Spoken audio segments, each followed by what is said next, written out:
So a concept that I will never stop talking about is the opportunity that professionals have, specifically professionals out of all of the people on earth, to go on social media and utilize it as an extension of their workplace. When you think about the people that we have on YouTube, Instagram, TikTok, and all these platforms, you got the dancers, then you got the podcasters, then you got the helpful people, and then you got the business people. Like, there's a lot of different genres that exist all at once, and we're just at the whim of the algorithm to see who's going to serve us up which piece of content for the day. And so when you think about doctors, firefighters, lawyers, teachers, engineers, all these people that basically make the construct of society, like, these are the people, ideally, if we're going to be scrolling for hours, like, these are the kind of people that we want to learn from.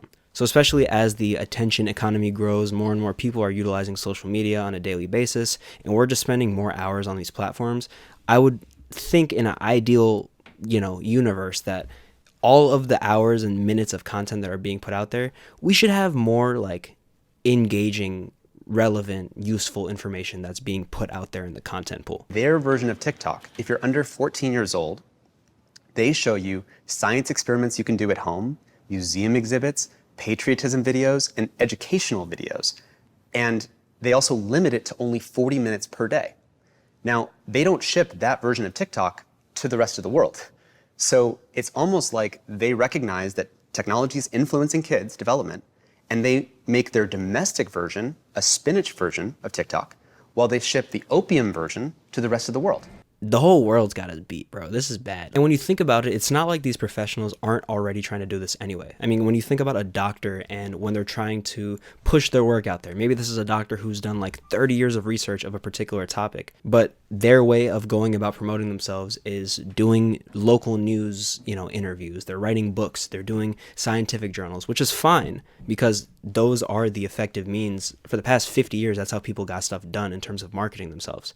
But we just happen to live in a different day and age where if you really want to reach millions of people and potentially go even far beyond that and become a global presence, you're going to want to start by going on social media. And so innovator number one in our case is Dr. K, a Harvard psychiatrist who started Healthy Gamer in an effort to increase mental health awareness and provide resources for an area of mental health that he noticed wasn't getting addressed: video game addiction. And so after realizing that video game addiction was something that he could overcome, and after becoming a fully licensed, trained medical professional, he realized, hey, I'm going to start helping out my friends and other people that are dealing with the same issue that I overcame. And so what did Dr. K do? He started a YouTube channel where he knew he would be able to reach this target demographic of people that are addicted to video games, appeal to them by, using lingo that they would understand, creating merchandise, creating videos, creating programs, and all these different resources that would look familiar to this demographic that he's trying to treat. And so by putting work on the thumbnails and the video ideas, going on Reddit and answering popular questions on the internet regarding mental health, depression, loneliness, social anxiety, all these hard-hitting topics that a lot of people deal with, he's effectively able to reach millions of people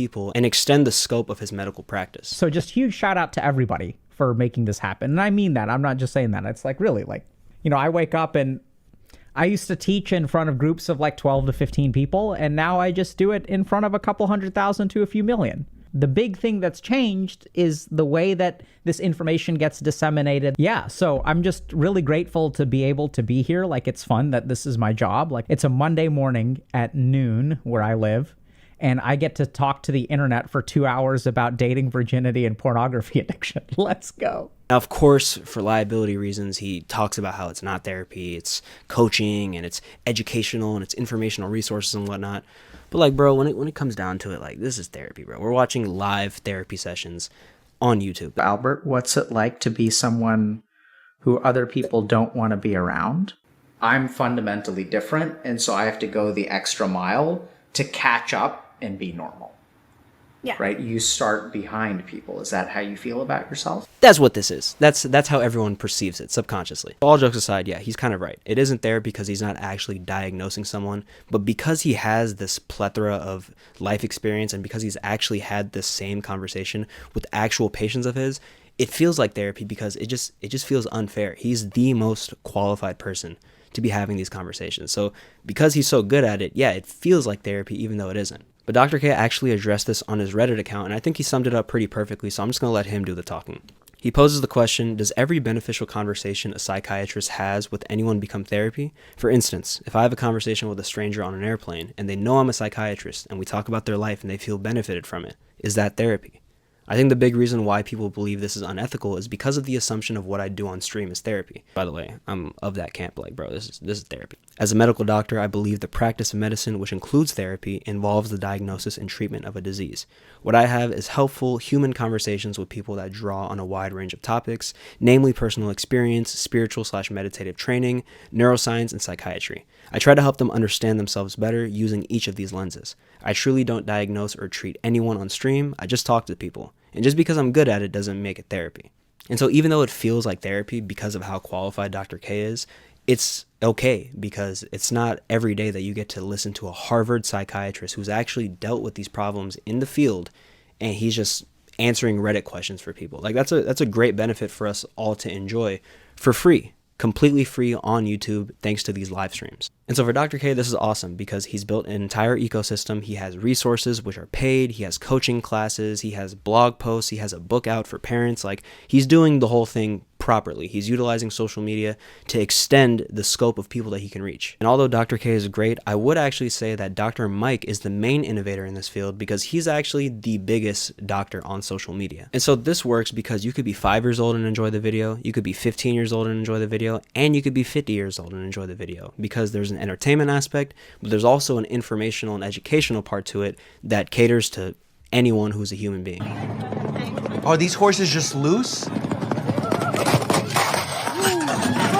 Oh my God, why weren't they out of the way? Crush injuries are really dangerous because when you have a bony crush injury, you can develop what's known as a fatty embolism, where a piece of fat that was usually found in the area where the crush injury occurred can get sent into your systemic circulation and then end up getting lodged in the cardiopulmonary tract. Another thing that we can appreciate about Dr. Mike is that he recognizes this need for professionals in the social media space. So he actually has his own course. I don't know if a cohort is the right way to describe what he has, but he basically has this network of other doctors and professionals where he gets them all together, they do this paid course, and he basically runs them through all of the advice and all of the media training and tips they would need to start their own YouTube channel. Everything from booking events, the type of content they should make, the type of equipment they should invest in, basically everything they would need to jumpstart their career as a influencer. And again, for both of these doctors, they go out of their way to let everybody know this is not medical advice, this isn't like a diagnosis or treatment of any sort. This is just informational content. This is just a YouTube video where you're here for the laughs, you're here for the entertainment, and that's all it is. But again, because they're doctors, and when you just look at it for what it is, these people have experience that your average Joe will never be able to get close to.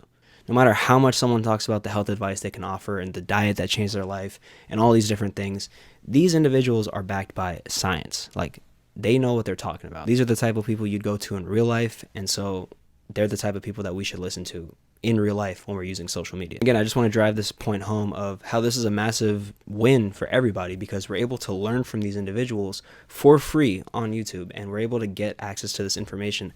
Even if it's not direct treatment for us as individuals, it's still a lot more beneficial than 99% of the content that we're watching on YouTube anyway. And so again, if you're a doctor or if you're a professional or you have some sort of expertise in the real world, like you got a real job, you got a real 9-to-5 where you're doing things, helping people, I would highly recommend that you check this out because this looks like the perfect boot camp, especially if you're doing one of these careers. It's not like a couple thousand is like something to you. Like, you can throw a couple thousand if it means you're going to extend your medical practice. Like, bro, doctors make too much money for this to be an issue. And so yeah, if you're a doctor or if you're a professional out there and you have the budget, you have the means to go ahead and invest in a course like this, I think it's 100% worth it because, again, this is just an extension of your practice. You signed up to do this career to help people. So just do it the most right way. So last but not least, we're going to be talking about Emma McAdams, a therapist who created this YouTube channel, Therapy in a Nutshell, as a passion project. Therapy in a Nutshell was created to provide mental health resources and information for free on YouTube. This is a game changer. Again, it's not therapy. It's not unethical. It's not like she's diagnosing you with anxiety or bipolar or any of these, mental health conditions or any of that. However, if it's something that you already are dealing with or you suspect you're dealing with it, she's providing you toolkits and tools that you really have to pay real money to get access to this kind of information. Like, you need to actually go sit down and talk to a therapist. You need to go sit down and talk to an actual doctor to get access to some of the techniques. I mean, yeah, you can Google it and you can find all of these techniques, but you're not even going to know what to look for. It's like asking someone what the color blue looks like, but they just can't see at all. Especially in a country where, for your average citizen, getting access to healthcare is an actual problem.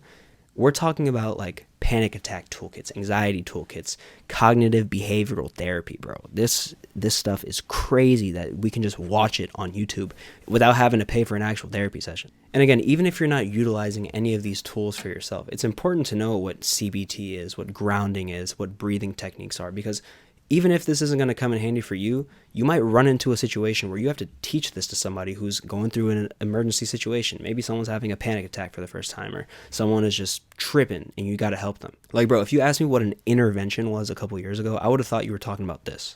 So my point is, yeah, I don't know a lot, but there's a lot of people out there that also don't know a lot. And that's why these free resources and these videos are so crucial, especially in the world of mental health, where this is becoming an increasingly worse and worse issue in our country and in our current culture. Now, of course, I want to bring up the fact that this will never be a replacement to a real therapist. And, we've talked about that with Dr. K and Dr. Mike, of how all of this at the end of the day still comes down to educational and informational content. There's no real diagnosis, there's no real treatment that's happening. But with that being said, I think it's very important to mention that you shouldn't use any of this content to self-diagnose yourself. And that goes with anything Dr. K says, Dr. Mike, Emma McAdams, anybody out here that says something about anxiety or depression or any mental health condition or disorder.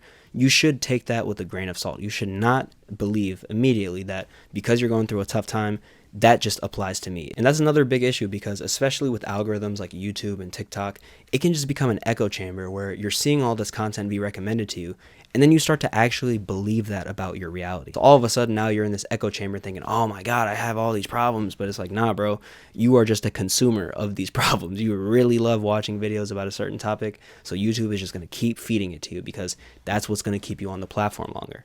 So again, it's very important. I'm not it doesn't take a doctor to tell you this. If you have a problem, stop it. Get some help. Go figure that out anywhere but YouTube. Now, if you want to learn about a problem that you think you already have, or you already have this problem, or you just want to learn more about it, by all means, go watch all 3 of the YouTube channels I just recommended. But there's a very big difference between treating yourself through a YouTube video and just learning more about something. I hope that makes sense, because I've talked a lot about the benefits of this type of content, but I don't want that to get confused with the idea of actually benefiting from an actual professional in real life. Like, my whole thing with having these professionals on social media is that it's much better to get mental health advice and relationship advice and all this different stuff from an actual person who does it in the real world, like a marriage counselor, a doctor, a psychiatrist. These people, I would bet my money on them giving you proper advice, as opposed to some dude who made like $1 million drop shipping, and now all of a sudden he's a one-stop shop for all your health needs. Again, the whole purpose of these videos is just to shed light on these different topics that I see happening within the creator industry. And so if you have anything critical to say about it, honestly, let it rip. I want to hear about it in the comments, because all of this is just a means to promote discussion and talk about these things rather than letting them go unnoticed. I'll catch you on the next video. Take care.